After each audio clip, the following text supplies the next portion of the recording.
2 paka sawa 3 ebera sawa ya byabufuzi na byabukulembeze tunule mu kisaawe eky'ebyobufuzi na butya enju ezenjawulo bwe zetegekedde akalulu ka 2021 segment ye kabiri 2021 wakati mu Omunnyo Ku Makya nkwaniriza mu program enkyaleero neera tuddayo okutunula ku byobufuzi butya bwe biyimiridde amanya nze tusima polonja kuba neyungibwako muganda wange Wamala Muhammad ali mbitunde byebugolobi songa ate olwaleero lwe tulindiridde neera okulaba ekinava eri akakiiko k'ebyokulonda ak'ekibiina kya National Resistance Movement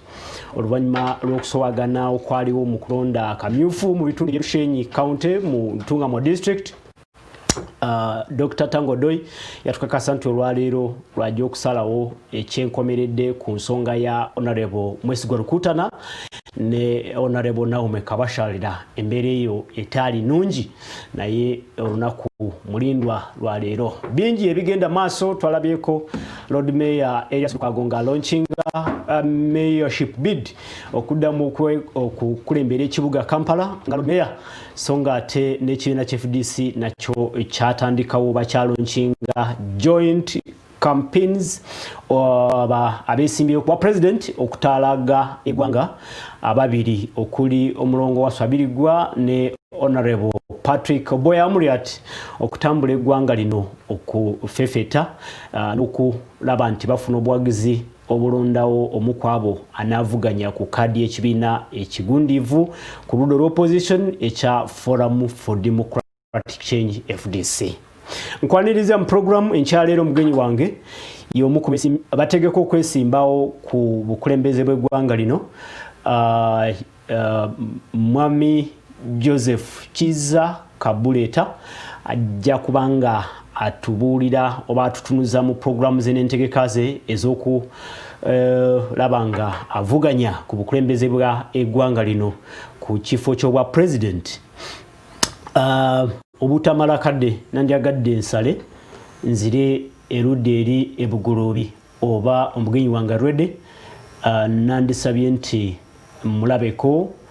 mukwanjulire atubuuzeeko then tutandike program bingi ebigenda maaso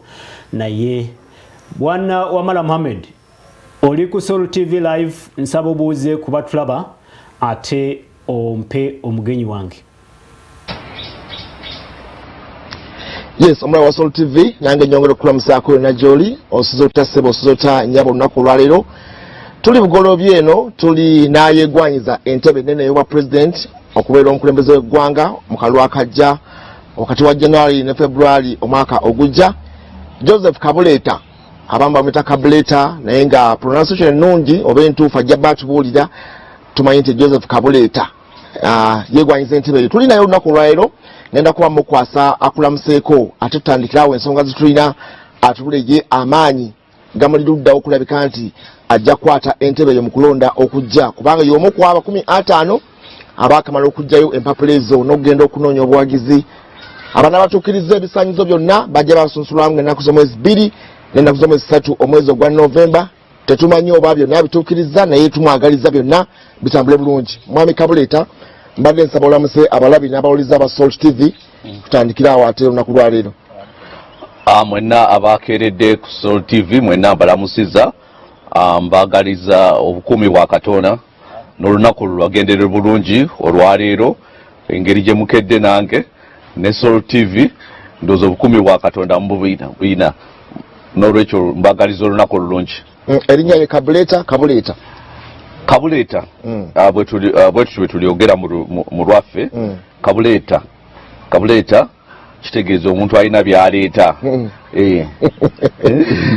Mwami Kabuleeta ensonga ezo nyini tetumanyi oba ddala ogenda kubuleeta obukulembeze oba okubukyusa omwaka ogujja enteekateeka gy'olina wavaayo n'olaga amaanyi n'okwagala oli musajja wa Katonda anointed olowooza lwaki gw'oli anointed one? No, kubanga bw'otunuulira kati eggwanga we lituuse twetaaga obukulembeze obutya Katonda kubanga kati bw'otunulira ebiriwo abantu abaliwo kati mwabirabye emitwe ku parliament omanyi ebyawanikibwa bigamba nti war unto that city which is built on blood. Oba mu Luganda zikisanze ekyo ekibuga ekizimbiddwa ku musaayi. Kati tetwagala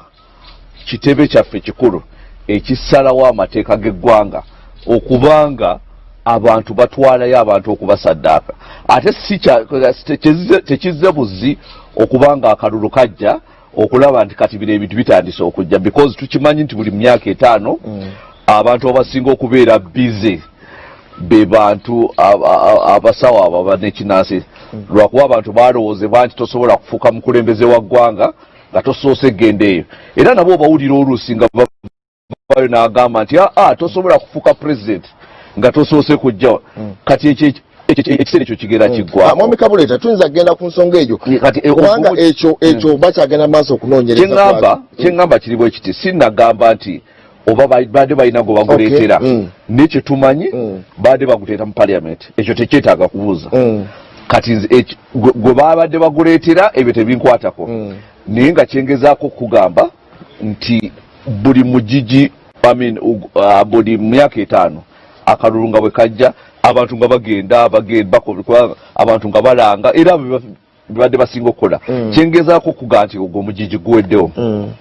Ekiriwo kati nti abantu bajja kutegeera nti Katonda alina amaanyi agateekako omukulembeze n'afuga eggwanga,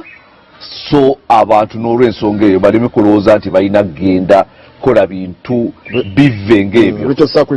sacrifice ebintu ebibi ng'ebyo ebisobola okuleetera ekikolimu eri eggwanga lyaffe lwakuba beetaaga kufuga. Kakati bw'otunula twetaaga obukulembeze obutya Katonda. Ate sigamba abeefuulwa nti batya Katonda, because bangi bajja kuvaayo bagambe kino, no, twetaaga obukulembeze obutya Katonda. Sigamba nti oba bwa ddiini eno oba eno beeno, naye ng'omuntu abantu gwe bamanyi nti atya Katonda. Kaakati y'ensonga lwaki natunula ne ŋŋamba nti ebyo byebimu ku nsonga ezanzijayo ne ŋŋamba nti kanzije nesimbewo ku bukulembeze bw'eggwanga, abantu bategeere nti Katonda, kuba bwe naawangula abantu bajja kutegeera nti Katonda alina amaanyi agateekako omukulembeze. Kati okuvaawo ekiseera ky'abantu okulowooza nti bagenda kusaddaaka abaana okubeera abakulembeze, bajja kutegeera nti ekyo kiweddewo,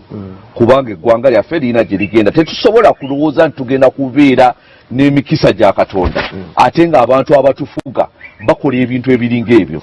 Abantu abasalawo amateeka gaffe bakola ebintu ebiringa ebyo, ne mulowooza nti eggwanga lyammwe munaafuna omukisa gwa Katonda gubabeereko, ate nga abafuzi bamwe bonna bakola ebintu ng'ebyo. Ate si abo bokka, sigamba na parliament yokka, ŋŋamba n'ebitundu ebirala byonna, executive biki byonna, ng'olaba ebintu bye bimu. Kati waliwo ekikyuse, waliwo ekigenda okukyuka, ate kigenda kuleeta,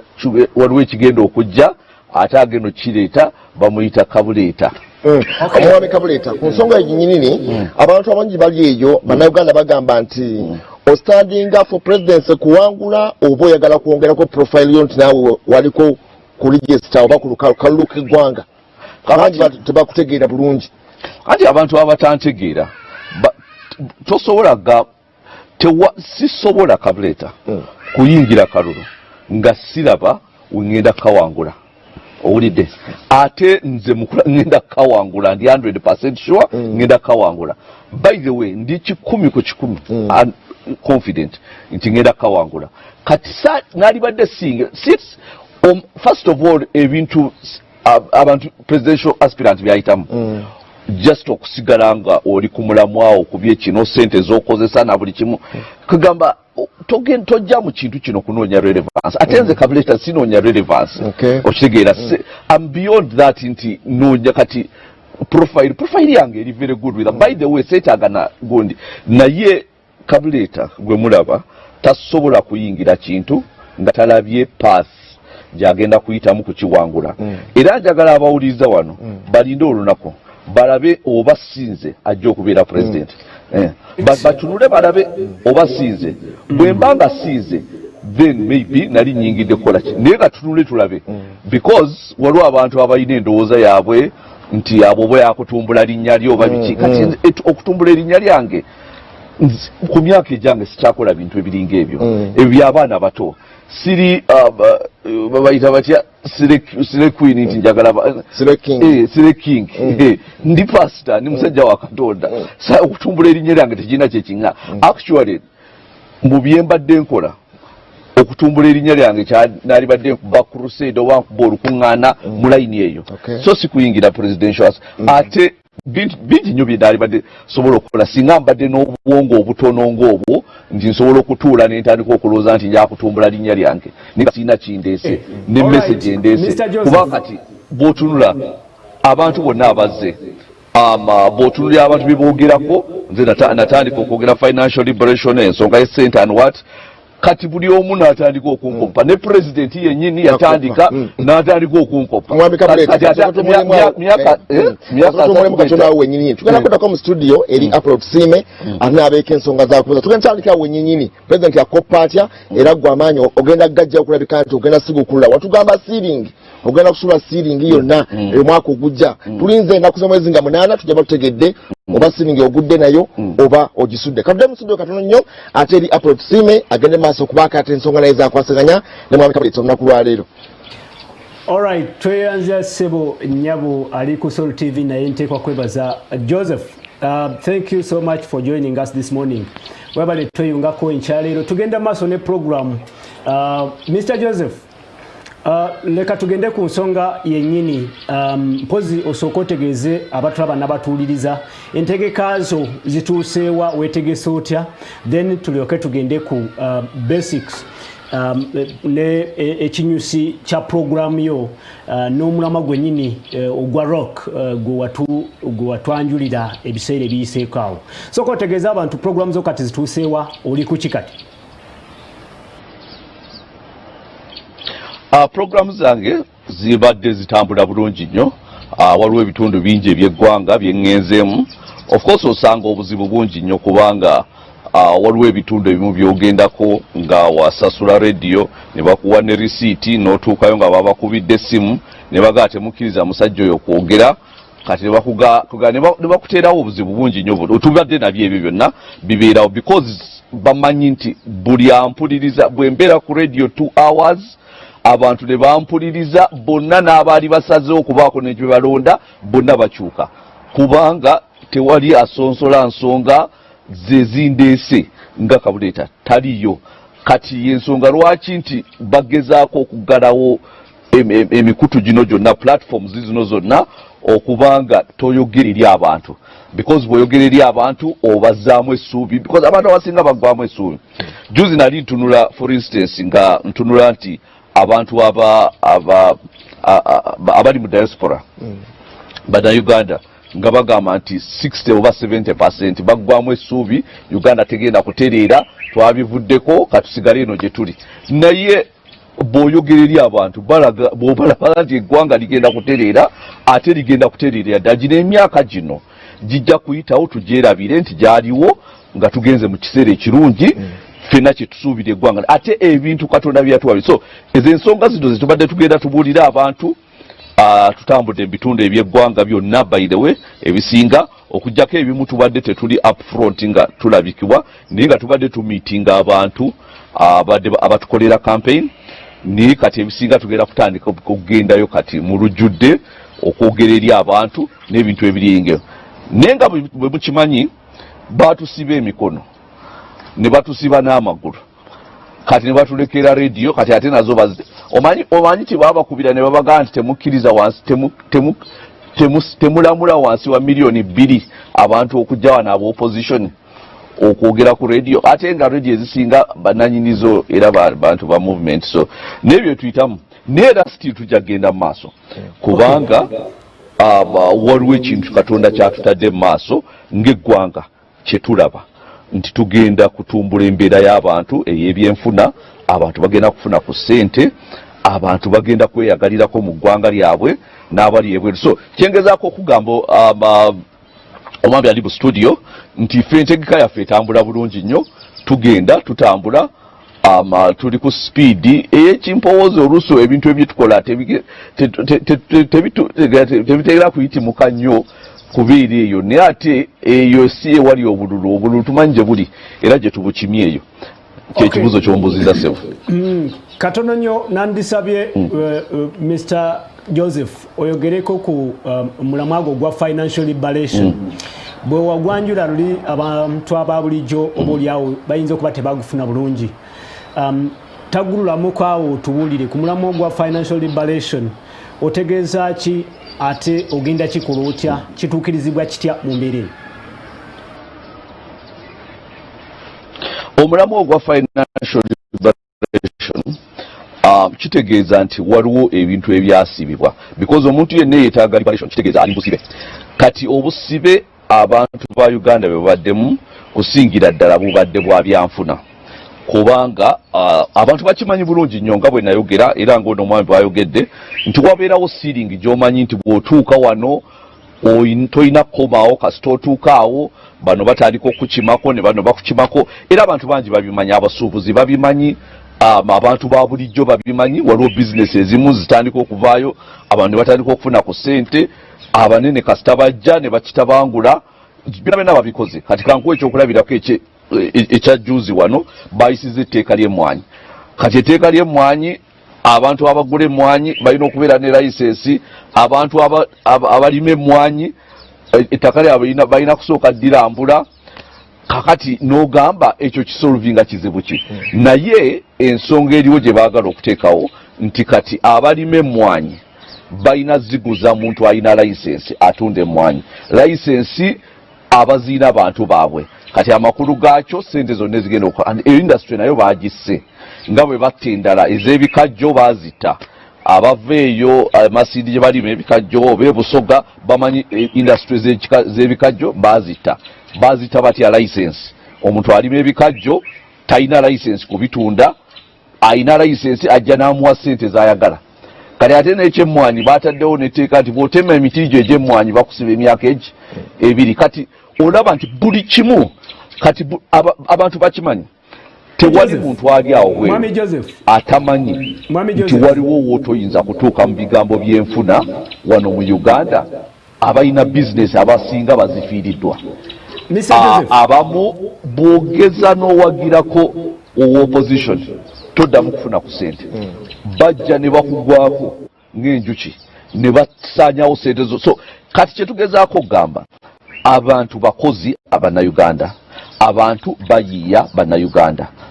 bakola ebintu byasobola okufunamu ssente naye beetaaga gavumenti ebateerawo embeera nti osobola okufuna ssente z'oyagala zonna kati ne bwogenda mu mabanka oteekayo ssente nga zizo bw'ogenda ozikima ne bagga ogenda zikozesa ki kati ani akubuuza kyogenda okukozesa ssente zo lwaki bwe bazireeta tebakubuuza so waliwo ebintu ebimu abantu bye balaba nti kati olaba for instance ebya emisolo egiribeera ku basuubuzi kati baleese buli lunaku bayiyayo musolo mupya kati baleeseyo ogw'okuzimba wagulabye kati buli lunaku bayiyayo bali ku kintu kimu baagala kukima buli ssente yonna eri mu bantu kwegamba abantu baleme kubeera na ssente kati batugamba financial liberation gwawogera kujjawa ssente obanga tojja kujja misolo gy'abannayuganda sinagamba nti nabo otunulira siringa eyo gyogambye twagala abantu babeere nga buli omu alina waakiti kyakute nga liberation obajje mu mbeera eyo ey'okuba nti ya buyinike okufuna akasente ke bayingiza mu ssimu ng'ogenda ku transforming otya ekonomi okulabika nti bitereera actually sinagamba nti sigenda kujja misolo ku bantu naye emisolo egiri punitive kubanga emisolo giri tuwe gavumenti esooka neekuteekamu neryoka ekujjamu ntegamba nti gavumenti eringa muzadde omuzadde nga tonnagulira taatawo saati oba ki oba maamawo okumugulira ekiteeteeyo oba gomesi abaako ne byakutaddemu bingi nnyo wootuukira awo n'akukubira ku ssimu n'agawaaye nti siina airtime nti era airtime watuukira okugamba ekyo abalina bingi byakutaddemu naye kati eno tebalina kye bateeka muntu bo bajja mubujja so kati kyengezaako okugamba nti engeri gye tugenda okutumbula ebintu bino number one tulina ekintu katonda kyeyatuwa nga tukisinza buli omu ekyo kyekintu ekiyitibwa ettaka so kati twagala okuzza bizinesi ya agriculture nga bwe nkugambye basi agriculture mu bintu byonna mwanyi abantu bye bakola majaani vanira abantu bafunamu sente nyingi nnyo bayitirifu ekyo nabakitta kati bayingiridde emmwanyi kati ebikajjo ebyo babitwalira kati tewali kintu kyonna kati bwe ŋŋamba liberation ntegeeza nti tewali kintu w'oyingira n'ogamba nti kati wano tewali agenda kunyingira agenda kukola sente naye bakuleka n'okola sente n'oyimirira ku magulu go then awo nga bakuggyako omusolo kati omusolo weguli abantu bagenda kuwa omusolo ate abantu bawa omusolo naye abawa omusolo bagufunamu ki abawa omusolo waki temulindako sometime ne balyoka bakola ki ne basooka bayimirira kati nozoolaba sente zetufiirwa mu kuggyako omusolo tax holiday kubagwira ku kampani z'abagwira kumpi trillioni ya sente namba naye natunulidde companies ezirina tax holidays ng'ezisinga tezeetaaga tax holidays ze zaalibadde zisasula omusolo naye kati abeetaaga tax holiday ate kati wosanga nti oba wakaggulawo bwoti enkyanga bakuliko bagala musolo sina kyenaakoze sina kyenaatuuze naye ng'olebe bakutuuseeko so waliwo ebintu bye tulina okukyusa Can you hear me, Mr. Joseph? Nandyagadde tuddeyo katono tubeeko kye tutereeza tuleme kubuuka ebintu ebimu obuulyawo okubiyitaako buyisi. Oyogedde ku coffee bill ne sugar bill ge mateeka agakabagibwa juzi ag'okutereeza subsectors ezo nga coffee subsector ne sugar sector olw'okuba nti za nkizo obuulyawo mu economy ne mu kutereeza agriculture gy'oyogeddeko nti obuulyawo gwe musingi kugenda okusinziira. Tolabamu kinyusi, tolabamu mugaso mu regulatinga sectors zino nga coffee gye twali tumanyi nti ye cash crop ey'eggwanga Uganda nefunamu obuzibuzi baawo naye ku mulundi guno etteeka lino kyemanyi nti wafunye ekiseera ekiritunulamu muli ekigendererwa objective ya kuregulatinga nga bayogedde nti gavumenti ejja kubanga addiringa mu coffee omuguzi agenda okugula coffee bajja kubeera registered nga bamanyikiddwa balina license ne gavumenti mu biira eyo etegeka kubayambako okulaba nga bakwata bulungi post harvesting bagikola bulungi neyongerako omutindo value ku coffee. Tolabamu kirungi tolabamu kinyusi ekyomugaso mu biiru ezo oba mu ntegeka eyo. Nedda mukwano omanyi waliwo ogamba nti baregulating kinga bebaga nti kati baregulating amachachi naye kati oregulating a church regulating is what okitegeera kuba kati coffee oseruganda kankubulire ekiri eyo wansi omanyi mwe mubeera wano mu kibuga ne mutamanya biri kati abantu abali eyo abalima emmwanyi babagambye nti kati baadde batunda kilo y'emmwanyi nga bagitunda siringi nga 14 oba 12 naye babagambye nti kati mugenda kutandika ogitunda siringi 12,000 oba 12,500 kubanga abalina license waliwo abazigaba ate bantu banene be bazifuna ate yasalawo sente zagenda okuwa because ekintu kyonna ekikwatagana ne business bw'okola ekintu kyo oba olina kiguza muntu asinga okubeera ne sente owulidde kati asinga okuwaamu sente gwoguza kakati nze bwe mba nina emmwanyi zange nga waliwo n'omusuubuzi agenda okumpamu siringi 14,500 ne baga nti naye yali kuwadde 4,500 talina license alina license ye agenda kuwa 2,500 ate nga tolina lukusa kuguza mmwanyi zooli olina kola ki kuziguza ono n'olwensonga ebyo bagamba license kati kyengezaako okugamba seruganda buli industry yonna gye bayingiddemu nti they are regulating bagisse busi mbyogeddeko byonna kati kankuwa ekyokulabirako mu 1986 bano abayeekera bwe bajjira twali tu exportinga coffee ng'ali very well regulated by the way nga omutindo mulungi buli kimu nga kirungi naye nga akawansi wa $200 million omwaka twalinga mu $196 million omwaka n'ezo sente $196 million nga abantu abafuna sente mu mmwanyi baali bangi abantu nga basomesezaako abaana abantu nga bazimbiddeko amayumba abantu nga bakola ki naye kati tugenda mu miliyoni 6 times 3 nesooka ombulira abantu baliwa boola balina sente z'emmwanyi kati wali badde ogamba nti singa ziri zaasomesa abaana zino eziri times 3 zaali badde zisingako naye ziragawa tunulira companies is exporting emwanyi mu Uganda zali 10 ze bali stinga 7 out of 10 musanvu ku 10 zabagwira so kati ba regulating ki batabusi kati tukimanyi ezo industries zonna ba regulating vanilla nefa ba regulate buli kibagenda nga ba regulating kyonna kifa kati bagenda ne baga nti ba regulating amata okulaba nti abantu amata bagatwala mu kkula nga batereka bulungi nga bagatunda bulungi bagenda okutandika okuregulating amata ng'abantu abali eyo bagatunda siringi 8 buli lita naye kati wetwogerera mu bitundu ebimu eyo Kanungu bakuwamu siringi 2 oba 3 elita ne wano mu kibuga abantu amata bagagulira ku siringi 12.5 lwaki regulation yateekawo ba middleman lwakuba ali connected n'ab'obuyinza waddembo kunyiga eri nga bw'ayagala n'akola wano wakati amagoba mayitirifu gwe n'osigala ng'obwavu bukutta ye n'asigala nga mugagga naye ng'ate tolina lukusa kuguza mataago omuntu akuwa sente nyingi lwakuba tali regulated owulira kati ne bajjawo free market kati business yonna etambulira ku free market kati ekintu kye tusooka okujjawo Kabuleeta ekigaana abantu free market because bwembeera n'ekintu kyange ndi ettaka kiki ndi waddembe okukola ki okuliguza gwenjagala because yalina sente nyingi so kati ebyo nabyo kyebadde kunyonyere kya regulation kati ekintu ekisinga okutawaanya abantu mu agriculture ekisinza okutawaanya abantu mu area ya agriculture ng'oggyeko markets kubanga bagenda ne balima ebintu tebamanyi wabitunda ekyo tugenda kibajjako because government ejja bayamba okufuna market actually nga tubibagulako ne bafunirawo sente zaabwe ffe ne tugenda ne tukola ki ne tubibatundira owulira naye nga tubawa sente nnungi nnyo gwe gule lima ebintu byo bireete wano ng'obikazizza tubipime tukuwe sente zo gende naye awo kuwa sente zo ennungi ezigenda okugaggawaza tukuteeke ne ku musolo otandika okuwaako ku musolo owulidde bwetyo tugenda okuyingiza naye ng'ate abantu betujjako omusolo tulina kye tusooka obbawa ne bagaa nti badde tetumanyi wakutunda bintu byaffe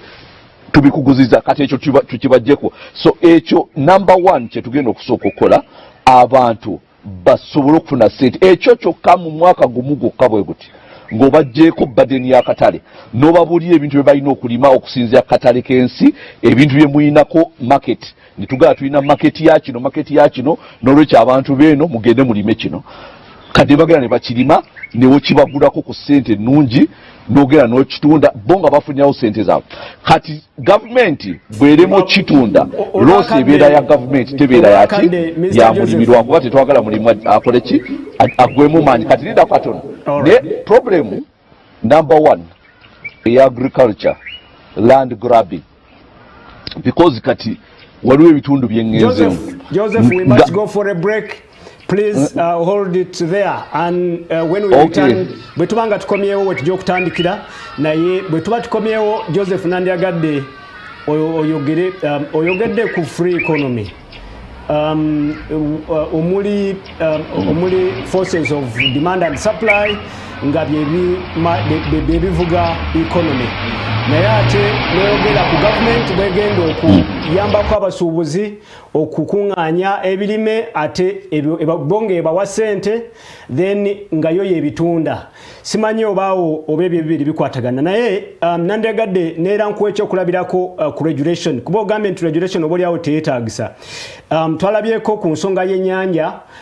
twabadde n'obuzibu bw'ebyennyanja naye ejje ne government bwe yayingira mu nsonga eyo oba oliawo ey'ennyanja bagamba nti ebyennyanja n'omutindo n'obungi byonna biyinza okuba birongoose nakyo Nandyagadde oba oliawo kitunemuko bwe tukomawo nga tuvudde mu break tuli ku Soul TV program Omunnyo Ku Makya twogerezeganya n'obo abeetegese oba omu ku beetegese okutwala obukulembeze bw'eggwanga lino Mr. Joseph Kiza Kabuleeta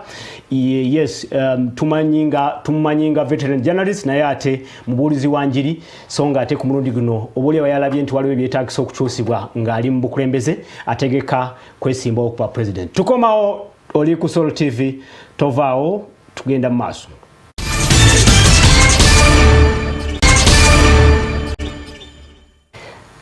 Butelevu oli ku Soul TV program Omunnyo Ku Makya enkyalero tuline Joseph Chiza Kabuleeta omukwaba abesimbye abategeka okwesimbawo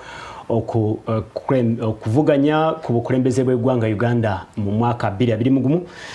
Joseph Kabuleeta is a veteran journalist and an evangelist okusinziira eri ku Watchman Ministries International. Tugenda maaso n'okufuna mu programs ze tulabe butya bwetegese n'omulamwa gwe ogwa financial liberation kiki ekituufu kye yategeeza na butya bwagenda okuguteekesa mu nkola kuba lwe yavaayo n'agwanjula. Mr. Joseph ndowooza oli live nandyagadde era tutandikire wenyini we twakomye. Omulamwa bw'avaayo n'ogwanjula oba olyawo abantu abamu balowooza nti ojja kuba wengere obawa ensimbi okufuna ensimbi oba okusimbisa abantu layini okufuna ensimbi kivola tutegese okulaba nga oba olyawo oyongera okutangazaamu butya bwogenda okukwatamu ensonga eyo ne bwogenda ogituukiriza naye wali we twakomye wenyini tandikirawo wenyini regulation eyokuregulatinga sectors eziri key to the economy oba olyawo kyandibadde kyetaagisa naye gwe ogamba nti oba olyawo tekyetaagisa yongera otangazeemu nakwadde ekyokulabirako ekyennyanja eyali eyonoonese naye gavumenti egamba nti bwe yayingira mu fishing sector oba olyawo biteredde ne quality wamu ne quantity ey'ebyennyanja yeyongedde n'omutindo gweyongedde. Tandikirawo wenyini tugende mu maaso n'okubaganya ebirowoozo. Kati bwebanga wasoose kumbuuza kiri kantandikire kiri n'ogamba nti bw'oba oyogera ku free markets lwaki then ogamba nti abantu bintu babiguza gavumenti ekyo wabuuziza bulungi nnyo kyandaze nti oli mu class. Kaakati issue eriwo eri nti gavumenti ekuwa option tekugamba nti ebintu by'olina bitunda wano because abantu bangi abalima ebintu ne wabulwawo bitunda balima kasooli ne balya kati ffe kye tukuwayo option naye bw'ofuna option esinga eyaffe oli waddembe bulungi nnyo okgenda gwe n'okola ki neŋŋamba nti nobuka nti kimwe kye muleese kye tetukyetaaga tuyina gwe tugenda okuguza kasooli waffe atuwe sente ensingako ezo perfect naye nga bangi neffe kye tujja okwagala lwakuba twagala kutumbula mbeera y'abantu kye tugenda okusingira ddala okwagala kigenda kubanga twagala kuwa sente eziri very competitive zisinga buli muntu yene yali kuwadde because kati ffe muzadde twagala tukuwe sente nga nyingi obeere obulungi obulamu bwe bulungi kubanga jjukira ekindeesenze nga Kabuleeta kutumbula mbeera y'enfuna ey'abantu. Kati bwe tujja ne tugamba nti tugenda kugulako kasooli ku ssente bwe ziti gavumenti ebeeraze nti kizibu okufuna omuntu anaakuwa ssente ezisinga ezaffe naye bw'omufuna oli waddembe okola ki ogenda n'omuguza kasooli wo tewali kikugaana oba ekintu kyo kyonna ekirala ky'oba olimye ekyo mpadde kyakulabirako. So naye nga kyegezaako okugamba ekya regulating omanyi waliwo enjawulo wakati w'ebigambo ebikozesebwa n'ekigendererwa ky'ebintu. Kati oli ajja n'agamba regulating naye nga actually kyayagala okukola is to take over all the profits from. Kati ogamba byannyanja genda obuuza abavubi oba bakyakola sente ze baakolanga naye kati omanyi bw'ojjanga olina ekigendererwa ng'ekyange because kati tunula lwaki tu importing ebyennyanja okuva e China lwaki aba China be bakola commercial fish farming mu Lake Victoria ekyo kyetaagisa aba China kujja kukola fish farming mu Lake Victoria ennyanja eyaffe gwe genda ogezeeko nagezaako okukola fish farming tebasobola kuwa permit nakoma ku nema ne bagamba no naye kati aba China be bakola commercial fish farming kati ekyo kyetaaga aba China kuva eri first of all to importing ebyennyanja okuva e China second ne bajja ne bakolera fish farming mu nnyanja yaffe ne batuguza ebyennyanja nga tuli basiru ba kikaaki. So kati waliwo ebintu ebimu mutunule nze ensonga yange y'abantu saagala kuba nti ndi ebyennyanja bingi nnyo bya bbeeyi ntono naye ng'abantu abafunamu byennyanja byendya ng'omuntu nga Bachina nedda njagala bantu bannayuganda babenga be bafuna nga bwe ŋŋenda okulya chips mu takeaway nga omuntu yalimye obumonde munnayuganda bwe ŋŋenda okulya ebyennyanja ng'omuntu yakoze fish farming ku Lake Victoria oba yavubye oba yakoze eki nga munnayuganda kati yenkola eyo egenda okuleetera abantu bonna okukola ki because tewali ggwanga nga lyaffe lifulumya ssente zonna ssente zemukola zonna ne muzifulumya buli ajja wano okukola ssente kampuni ezikola ssente zifulumya nga bwe zaagala ne batuzigabanuzika nti muli baddembe okufulumya 100 ku 100 ku magoba gamwe ge mukoledde wano ekyo tewali ggwanga likola bintu ng'ebyo tosobola kukulaakulana nga okola ebintu ng'ebyo naye ensonga lwaki babadde babikola lwakuba waliwo atayagaliza abantu kufuna sente kati abantu okugamba nti financial liberation situgamba nti tugenda kuwa muntu yenna sente of course waliwo entandikwa abantu bowo entandikwa bolaba nti bano balina kye bagenda okukola for instance nagambye nti omuntu ajja n'agamba nti nze ekintu kye tubadde tufuna ebweru nga tukimportinga mu ggwanga lino nze nsobola kikolako ne tuba nga tukikolera mu ggwanga lino ate nga tukikola mu bungi obusobola okusatisfyinga demand oyo ng'osobola omuwa entandikwa n'omugaa tugjeeko kino ekyokuimportinga tusobole okubalansinga tusobole okukendeeza ku balance of trade because kati bw'otunulira wa balance of trade tufe tusingira ddala okubeera obubi ne Burundi etusinga balance of trade because ffe buli kimu import so waliwo ebintu bye tulina okukyusa kati ensonga gy'oyogedde y'ebyennyanja sooka obuuze nze njagala industry gye bagamba nti bagenda kugiregulating regulation oluvannyuma lwayo abantu abali mu industry eyo bagenda kufuna ssente okusinga ze baali bafuna bwe kitaba bwe kityo eyo teba regulation ebeera control baagala controllinga industry eyo era kye baagala okukola buli industry gye balaba erimu ssente zonna kati olaba abantu bonna baddukiranga mu betting of course ffe tetwagala abantu kugenda mu betting naye abantu baddukira mu betting lwakuba ewali nayo ne bayigirayo to regulate ne bataking over buli wamu bwe ngamba liberation ngamba nti abantu baddembe okukola kye baagala nga tewali government kujja kubayingirira nti oba abanene okujja okugamba nti we have come to regulate this industry obamala okuregulatinga permits zonna nga ziri mu bantu ba lugalo eyo ceiling gye njogerako because nagamba nti abantu sente mwe ziri mu Uganda ate ability y'okufuna sente weeri naye abantu abazifuna balugalo bali waggulu nnyo actually bafamire emu n'abooluganda abako n'ab'emikwano kati balugalo bwe bati batono nnyo bajja ne mu kisenge kimu kati kyeŋŋamba nti be balina sente bali waggulu wa siiringi eyo kati ffe abali wansi wa siiringi ekulaga nti tolina kusukka wano bw'ogezaako okubuuka weekuuna omutwe ku siiringi ku concrete kati ate baba bali waggulu tasobola kukeeno ne bwaba nga talina magezi talina kye yali ayiiza talina ki naye bw'asangibwa ng'ali eyo ajja kubeera ne sente kati gweowa wansi ne bw'oba nga olina ki ojja kusigala eno wansi kati kyeva ŋŋamba nti financial liberation kumenya siiringi eyo ali waggulu eyo. Thank you webale nnyo ndowooza olambuludde bulungi ku nsongayo. Naye olwakadde nga bwebimanyi ebya media tuteekwa kutambula tulinayo twandyagadde oyogere ne ku nsonga ya governance naye katono nnyo ku nsonga eno eya economy kuba weewali ekinyusi. Gavumenti eno eri mu buyinza emyaka emitonotono awo etulaze nti strategy engeri gyegenda okukulaakulanyamu bannayuganda y'ey'okuyamba households okufuna income okubeera ne income n'enkola gyegikozeemu oba formula yaayo etegerekeka bulungi yakwa-identifyinga abamu abalina kye bakola babaweemu skills babaweenewo ne capital balabe nga obaolyawo batambula beeyongerayo mu maaso mu ntegeka eyo. Nandyagadde otuwe comment ku program eyo ba plan eyo ba strategy eyo olaba ng'ekola gweyiyo eriki obaolyawo badde tunyonyoddeko naye mu dakiika nga 2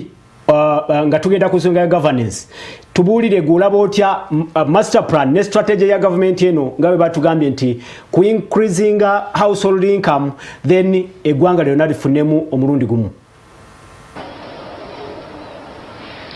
Household income number 1 olina households meka tulina abantu million number na estimate oba number 3 households tulina nga meka kati bagenda bawa sente meka ezigenda okuincreasinga income kiki bagenda okukola ekigenda okuba increasing sa income. First of all waki tosooka n'obalaga omanyi kati ebyo esikiriza because omanyi enkola ya socialism bano gye baagala okukola yakuggyako abantu means ezeekolera ssente ne beetengerera ne balyoka batandika okuwaayo kana akatono kibanga omusajja bw'asanga omukyala ng'akola n'amuwasa n'amugamba va ku mulimu naye ng'ayagala control because amanya bw'asigala ku mulimu ng'akola ssente control eba limited kati n'agasooka ove ku mulimu nja kuwa ssente kati bw'avaayo n'atandika omugamba nti kati naye nga actually amucontrollinga kati gavumenti kyegezaako okukola abantu abo abaali awo tebeetaaga handouts okuva mu gavumenti. Okay, tugaze waliwo abali obubi ennyo naddala wano mu covid olw'ensonga nti babagjeeko enkola yaabwe y'emirimu naye nga otherwise tebeetaaga handouts, beetaaga just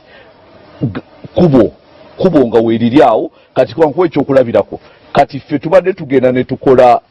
modo eya 1 acre y'ettaka ne tugamba nti omuntu yenna alina eka emu y'ettaka tusobola okulaga engeri ki gy'osobola okufuna ssente ne ssente z'osobola okufuna omwaka tugambe nti osobola okufuna bilioni 6 omwaka mu eka ye y'ettaka ne tukulaga engeri gy'ogenda ozifunamu. Kati omuntu ng'oyo oba oyongedde household income nga tomuwadde ssente yonna because omulaze nti kano ka eka kaako ettaka kati bw'obeera ne5 kitegeeza gw'oli mugagga because tukulaga eka ezo5 engeri gy'ogenda ozifunamu ssente. So waliwo ebintu ebyogerwa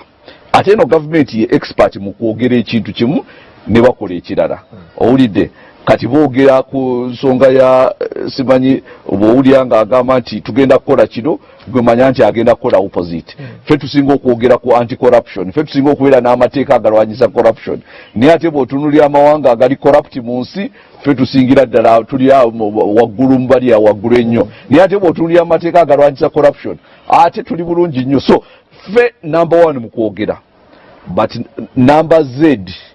mu kukola mu kutuukiriza. So tombulira bye boogedde nze njagala kumbulira bye bakoze kati ffe tugendera ku kye bakoze ate tutambudde tukirabye kati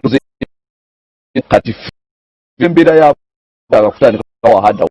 twetagawo mbeera nga basobola okufuna naye n'ensonga ya land grabbing newankubadde saagyogeddeko njagala kugamba nti eyo yo tugenda gisolvinga tufunye engeri eri very easy okusolvinga amanye nti ettaka bwe liba liryo bwe liba nga tikuli awakanya nga liryo neighbour nga asayiningako nti ensalosalo yeeno nga mwezi gumu ofuna land title buli woli mu ggwanga lino because ensonga lwaki balemesa abantu okufuna land title lwako ettaka baagala kulibba. So twagala abantu bafune land title ate bwoba tolina land title kizibu nnyo okwerwanako nga bakubyeko ettaka omala n'emyaka 2 n'ofa ng'okyanoonya justice mu makooti gaffe. So n'olw'ensonga etwagala kusooka kusolvinga nsonga ya land titles buli muntu yenna ettaka lyonna kasitaliba nga teriri contested amakulu gaakyo tewali awakana nti buli omu amanyi Kabuleeta neighbour waali ataddeko omukono n'oweeno LC ataddeko omukono buli omu akkiriza nti liryo nga gwe bakuweerawo ettaka abakikuwa expense ya government siiyo. So bwe tutyo tutitling tujjewo land grabbing awo nga bwe tugenda mu Kabuleeta besides the governance ne byogedde byonna ebigenda okuleka nti transforming eggwanga lya Uganda abantu bagamba nti you're too elitist oba class eyo ogenda kutuuka otya ku muntu wa wansi ono n'ensonga endala ogenda kuweatheringa otya storm ey'ebyobufuzi ebiri mu ggwanga erya Uganda mu kaseera kano nga tugenda into governance. Okay, omanye ekyo ekintu ky'elitist abantu ba wano bw'oyogera obulungi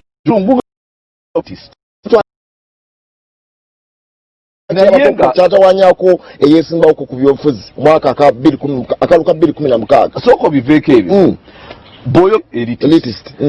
naye ensonga z'enjogera eza land grabbing eza farming ezaki zaba eliti z'abantu wa wansi ensonga z'enjogerako si zaba eliti abaga ogenda batuukako otya kubanga nabatuukako dda enteekateeka kuba bagamba nti bw'otunulira political gundi eriwo kaseera kano steam eyo ogenda kuweatheringa otya storm eyo egeri mu ggwanga erya Uganda. Storm tugenda kankubuulire Uganda issue eriwo ensonga ffe njagala politics wa Uganda abe issue based nga wansonga kati olaba yensonga lwaki nayingira size mu kuvuma ono kuvuma okola ki size mu katemba nti ogenze wali olwanye n'abapoliisi teargas actually ngezezzaako byewala ebyo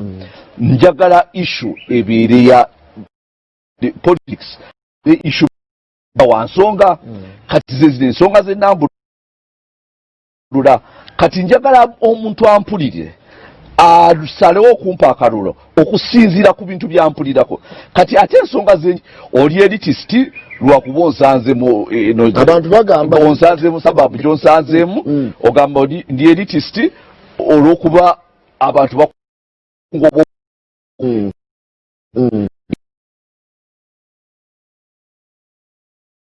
is ebintu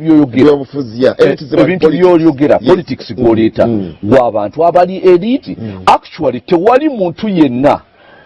azze yeesimbyewo aleese ensonga ezikwata ku bantu ba wansi nga Kabuleeta taliyo taliyo because ebintu byenjogerako byebiruma abantu ba wansi aba bulijjo ate ab'ekibuga because oluusi ab'ekibuga abo boss manyi of course tulina engeri gye tugenda obakwatamu abavubuka emirimu ebintu tugenda okukola okulanga abavubuka bafuna emirimu naye nga outside ekibuga muno out there abantu gye baava bano abali mu kibuga abali mu ghettos and so on and slums and so on gye baava eyo baalekayo obugagga buyitirivu kati obugagga twagala kusooka twagala abantu balaba obugagga nga buva wansi ffe kyetugamba to building up from bottom upwards okitegeera bwe tuzimba kuva wansi inala tutandikira ku muntu ali the lowest. That's why ensonga gyenjogerako buli wenfuna because 71% of abantu abali mu ggwanga muno 71% bakola survey mu 2017 71% of the people abali mu ggwanga muno bafuna kuva ku ttaka balya kiva ku ttaka.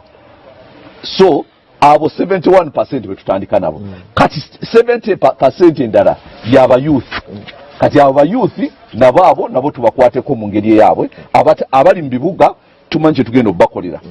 biwanvu nnyo ne tuyinza obutabirambulira bulungi nnyo wano mukadde ke tuyina naye kati bwodiringa ne 70% eyo abatawa musolo tulize nga tufundikira mu studio. Yes Joseph olwakadde twandyagadde neera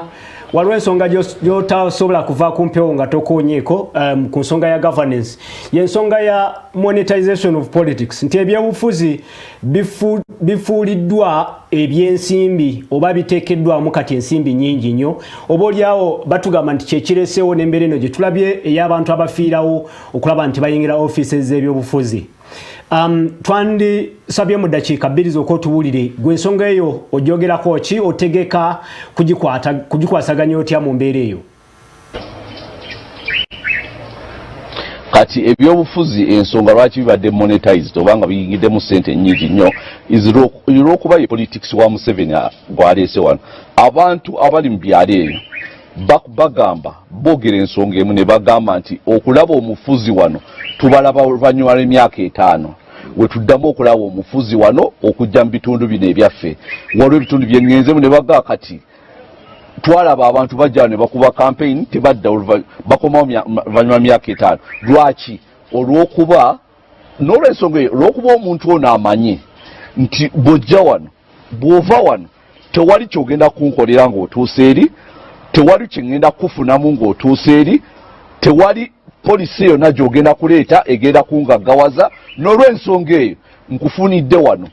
akalulu kange ogenda kukagula bugozi lwakuba sigenda kudda mukola okitegeera naye kati abantu we balaba nti actually osobola okulaba omukulembezeewo ng'alina kyakoze ekikuleetera ssente nga tazikuwadde mu mpeke balekerawo okubeera okumonetizinga politics because nali eyo sides eyo Eastern Uganda nenjogera obulungi ku nsonga zange zino of course nanjogera n'abantu ekirungi baali bategeera Oluganda lwenjogera kati ne mbanyonnyola ensonga zange zonna bonna nendaba nga bonna basanyufu nga balaba bagenda kukola ssente kakati omunambuuza naye kati bw'onoofuuka pulezidenti tunaddamu okulaba wano kati kyalibadde kyazogamba nti ye mujja kundaba nja kudda naye nabagamba ne bw'otondaba ojja kundabira mu waletiyo bw'onoolaba nga waletiyo etandise okuzimba etandise okusanyuka etandise okuba bulungi gwe tegeera nti Kabuleeta waali awo newankubadde tomulabako waali awo ali mu kitundu awo zojja kundabira mu waleti kati bw'ondabira mu waleti emyaka 5 omuntu wadde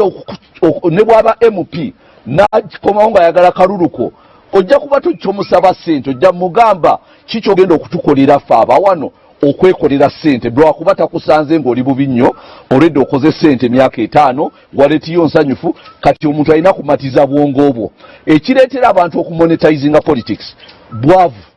ate yenkola ya NRM eno wogenda ng'owa abantu siringi 10 okuba akalulu singa abantu badde ba ssente nga badde ne Kabuleeta emyaka 5 nga bali liberated financially osobola obbawa ssente ezo yali newankubadde oyagala okuba ssente agamba nti bw'oba onoogula akalulu kange tandikira ku miliyoni 3 bwe zikka wansi wa miliyoni 3 saagala kati awo ng'akugjawo because onoogula bameka ne ssente ezo n'olw'ensonga eyo awo oba olina kumatiza bwongo bwe n'omulaga kiki ogenda omukolera lwakuba kati takyali mwavu kati alina ne ku malala atandise afunye ne dignity yewulira bulungi tokyayinza muwa siringi 10 kati kyetwagala okola kati kyenkugamba oluvannyuma emyaka 5 ejja President Kabuleeta tojja kuddamu kuwulira kugula kalulu because abantu bajja kuba ne ssente olina ssente nga buli kalulu ojja kwagula miliyoni 2 mu kigambo kimu bwana Kabuleeta nga tusiibula ensonga ya corruption olowooza kiki ekisaanidde okukolebwa that magic wand esobola okuzikiza ensonga ya corruption mu kiseera kino mu dakiika emu yokka then osiibule ensonga ya corruption kubuli omuntu dwa ng'ensonga emusibiza ya corruption nga totadde mu byabufuzi na biki birala because olaba abantu abali corrupt muntu nabbe oluguudo lwonna n'alubba niyo abeera mukomera so waliwo amateeka agaliwo first of all tetuteekawo mateeka agali selective agaliwo tujjaga implementinga olabe njagala olabe kankuwa ekyokulabirako wano gavumenti yagenda lumu negamba nti netandika okukwata abantu abavuga emmotoka nga banywedde omwenge ne batandika okuteekawo bino bisimanyi kawunyemu biki nkugambye waliwo abantu bennali mmanyi ng'ogenda okulaba omupiira ayina emmotoka agipaakinza wali agenda kuvuga naye ng'anywa mwenge naye kasaba atandika okukola ekyo ne batandika okuyita special nga waba anaanywa omwenge emmotoka agireka waka n'atambuza special so naye kasaba alekeraawo ne baddamu okukola kiri kati implementation y'amateeka waliwo ebintu by'oteekawo kasita okwatako omu oba babiri oba basatu ojja kumpulira oba abantu banaasigala nga bakikola nga babadde bakikola nga bamanyi bulungi nnyo teri agenda kukukwatako because kati bakikola nga bamanyi teri agenda kukukwatako era ngera abantu nga example gye nkuwadde omuntu naanywa omwenge n'atamira nga amanyi agenda kuvuga emmotoka teri agenda mukwatako so naye kasita bateekawo implementation bagiteekawo mwezi gumu gwokka netandika okulaba abantu nga emmotoka yagirese waka kati akola ki atagenda kutambulira mu special okuddeeka so ensonga eyo just corruption amateeka wegali ekirina okukolebwa weekiri implementation yago amateeka agaliwo ojja kulaba kasita onookwatako batono aboolubatu ojja kulaba nga abasigadde bonna badduka misinde ekyo nkimanyi bwe kiri naye munnange watabaawo mateeka buli omu akolanga bw'ayagala because corruption etandikira waggulu president yennyini baamuteeka mu mugundi nti baamuwa enguzi mu kooti ya Amerika bino sigamba byambu kooti ya Amerika yamuwanga ekizibiti baamuwa enguzi emitwalo 5 aga $. mu musango ne bavunaana omuntu eyamuwa enguzi ne bamusiba kati kitandi ekyennyanja kivunda kuva waggulu so ekyennyanja kyavunda kuva waggulu ne Kabuleeta bw'abeerayo tekijja kuvunda waggulu kijja kuba si kivundu so n'olwensonga eyo ekya corruption si nsonga tujja kukikolako akadde kaffe kaweddeko bwana Joseph tuteekwa kwebaza olwa akadde kotuwadde wano ku Soul TV program Omunnyo Ku Makya katwagaliza olugendo olungi awo ogenda okuvuganya bwobeera nga tuukiriza ebyetaagisa byonna nga bwotwakasiza nti oli mumalirivu mu mbeera eyo okulaba nga weesimbawo ate ovuganye okulembere eggwanga Uganda. Amanya nze Tusiima Apollo nteekwa kwebaza ttiimu etambudde okugenda mu bitundu ebyebugoloobi okutuusaako omugenyi waffe ate neebaze ne ttiimu ebadde emabega wa programu eno gye tutandikidde ne gye tutuuse tuddemu tusinkana olunaku lw'enkya twogera byabufuzi by'owulidde si bya management naye by'abantu sekiroomu nga bwe tubyogedde. Amanya nze Tusiima Apollo kankwagaliza olunaku olungi weekuume kakasa nti tokwatibwa kirwadde kya COVID yambala mask sanitizinga ate keep social distance mubeere bulungi mweraba.